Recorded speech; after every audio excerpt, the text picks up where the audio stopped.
It's like the Autopen is striking back, right?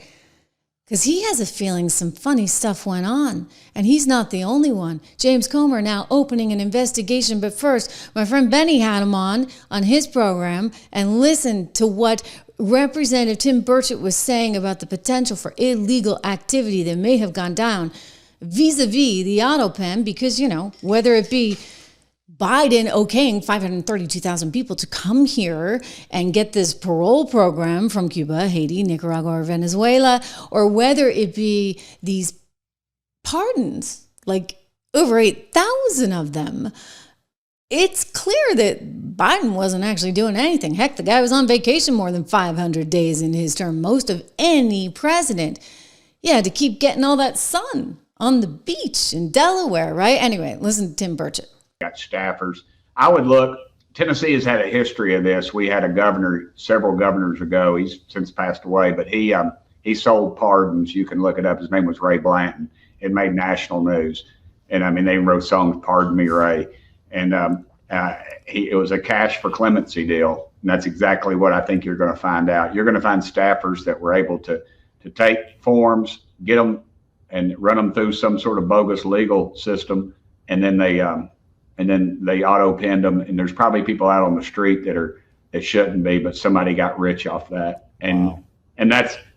and I think those people I hate to say it, but you'll see something probably horrible happen to some of those people because it goes up the chain. This is a very dangerous town to play games in. I have no direct proof of that, but I'm just talking about history. And if you got somebody making $100,000 a year and somebody offers you $250,000 in some safety deposit box, maybe they're going to take it. Well, he brought this up. And then Comer, the House Judiciary Committee chair, took it a step further. Comer's like on the warpath. He wants to know exactly what went down with those auto pens, exactly who was in charge. Speculation that it may have been the chief of staff, Anthony Burnell, for one Dr. Jill Biden. Dr. Jill, who couldn't tell that her husband was suffering a cognitive decline. Oh, she wasn't a real doctor. There you go. Ah, yeah. Anyway, Comer, he is like livid over all of this. I want you to see. How do you think Democrats wrestle with this? I think they know that what Stephen A. Smith just said is true. They know that the American people think that the judiciary under Joe Biden and Merrick Garland was weaponized to attack Donald Trump. I think they know the legacy media networks were lying about Joe Biden's mental health. They were lying about Joe Biden's family, influence peddling the office of the presidency. And when you've got a family that was clearly guilty of influence peddling, a president who was not mentally aware of what was going on, and you're issuing wide-reaching executive orders and pardons, and the only people that are in the White House representing the Biden family are people who were found in our investigation of influence peddling, then it raises a lot of questions as to what was the decision process and who was forging. Because if Joe Biden wasn't authorizing it, someone was forging his name on some very important documents. Wow. Okay. Somebody's forging his name. So the question is, who was doing that? And that goes back to what Tim Burchett is saying, is we need to know the answer about who was doing that, because maybe somebody was getting paid to do that. And that could have been a pardon, pay for pardon type of scandal. I mean, this is a big deal. So now Comer's saying, and this is kind of funny because I'm like, oh, good luck with this one. He's saying, you know what? I want to get to the bottom of it. And if I have to drag Biden in for testimony, even though it's hard to do that, he's the president, I will do it. And I'm sort of sitting there going, okay, well, like, is he going to make it that long? And if he does show up for testimony, well, I think Robert Hur knew how that might go down. Anyway, here's Comer. He's not giving up. Good.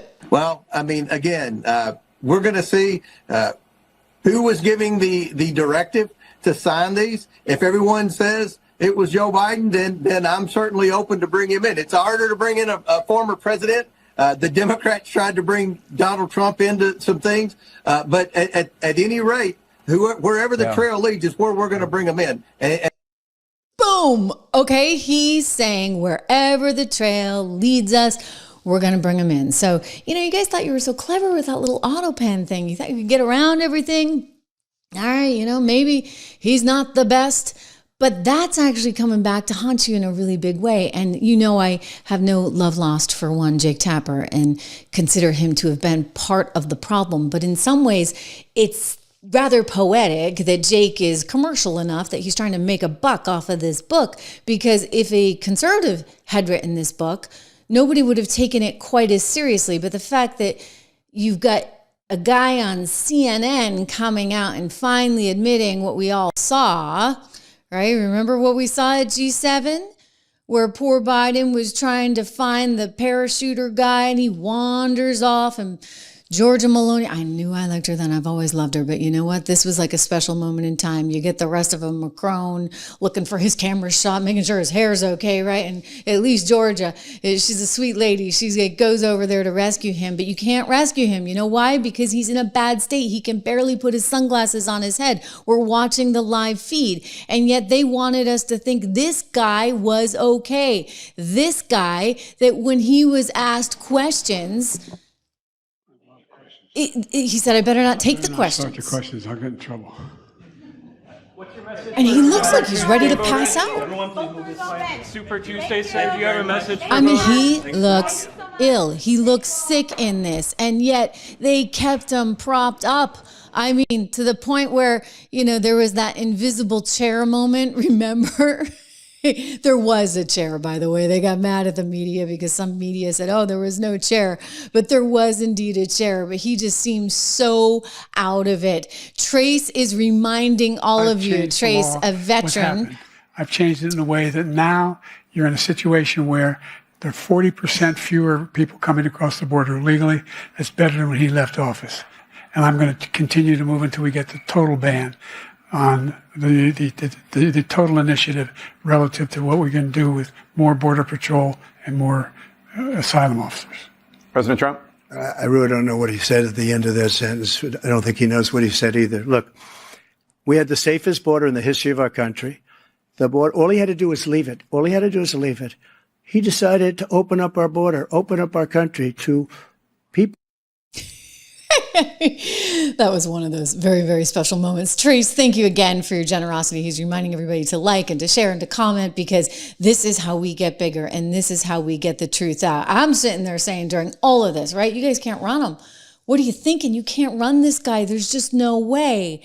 And yet they were the ones saying, no, you're a cheap fake, by daring to suggest that he's not at full mental capacity. Remember Joe Scarborough, best Biden ever? And that's what we heard over and over and over again, repeated. And so now the question becomes, who was behind all that? Why were they doing that? Think about it. They actually wanted him to get another 4 years. If he had gotten another 4 years, how many more migrants would have come in? I mean, 532,000 non-citizens from the likes of Venezuela, Nicaragua, Haiti, and Cuba being allowed in under his program. The Supreme Court saying, yeah, you can put an end to that. You better believe you can put an end to that. I mean, all these people that covered up for him, why were they doing that? What was the incentive? Just because they hated Trump? I mean, Trump was actually good for the country. If you're a liberal and you're all about the middle class, which you're supposed to be, but I don't think they are, they're all about themselves. That is the problem with communism and socialism. Never works. We've tried it throughout history, all over the world. Never works, okay? Doesn't work because they're too self-centered and too self-focused for it to ever work. But if you're thinking, okay, I want the middle class to do better, guess what? We had the highest raise in wages, median income under Donald Trump in the first 4 years prior to 2020. You actually had a border that was being patrolled. You actually had the onshoring of all these companies who wanted to come back to the USA because we had better tax incentives here. It was all good. And they couldn't stand it, right? So they're going to let a guy in there who mentally was not cognitively there, and then they're going to lie about it, like Jen Psaki now saying, how dare you use the word cover-up? It wasn't a cover-up. A cover-up implies some kind of criminal aspect to it. Well, maybe that's what it was. I left in May of 2022, just for the facts here. And I have seen Biden once since then, when I took my daughter to the holiday party this last December after he had lost. And so I hadn't seen him in person during that period of time. I never saw that person, not a single time. And I was in the Oval Office every day that was on that debate stage. I'm not a doctor. Aging happens quite quickly. Were things that people saw during that period of time that were similar to that or would have been in a category of that? I don't know, possibly, right? And all these books are going to tell us. Like, do you think that were they actively covering it up? Were they sort of in denial, or was that just a bad debate? Like, what is your read on that? Well, this is what I mean about cover up is a very loaded term, I think. Well, it means you knew that it was really bad and you're pretending otherwise versus you're deluding yourself, which I think is what people do a lot. Well, I understand, but I still think it's like cover up is often like a crime, right? We're talking when people use that term. They say it's worse than the crime. People use that term as they relate to Watergate or the covering up of not sharing public information about a war. Yeah, and I'm not accusing anybody of a crime. I understand, but other people have used that term, and I think it's a bit of a dangerous term. Dangerous for who? Dangerous for you, Peppermint Patty? I mean, come on, right? Dangerous term. Like, we just call it like we see it. And what they did was they covered it up and they tried to get him another 4 years. And it wasn't until somebody had the bad sense to allow him to go on that debate stage. I mean, Lady Macbeth, where were ya? I mean, Dr. Jill, come on. Like, you knew it was bad, right? Would you have actually allowed him to go on stage and embarrass himself that badly? I mean, she may be power hungry, but she's clearly not that smart. Because that was game over. As soon as everybody saw that, there was no going back. And that was when Jake Tapper decided he had to actually come out and say something. And that was when George Clooney even felt like he had to come out and say something. So great. Okay, they're all coming out and saying things. So now we need an investigation, and we're getting an investigation into exactly why they were willing to keep him there, because were there financial incentives to keep the Autopen going? I wonder. Maybe they needed that USAID money.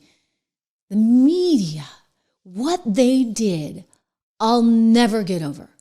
And I can remember like saying this to family members and friends, like, I'm just shocked. Like, maybe I'm just naive. Like, I came into this business for the right reasons, right? What the heck is going on? Like, even on The View and on Morning Joe and all these places, like, they are going crazy. The TDS, like, I know we joke about it and call it TDS, but there was something more than that going on. And I get back to what were the financial incentives? I wonder. Because was this just business at the end of the day? And so they decided to fight hard and long because they needed to stay in business?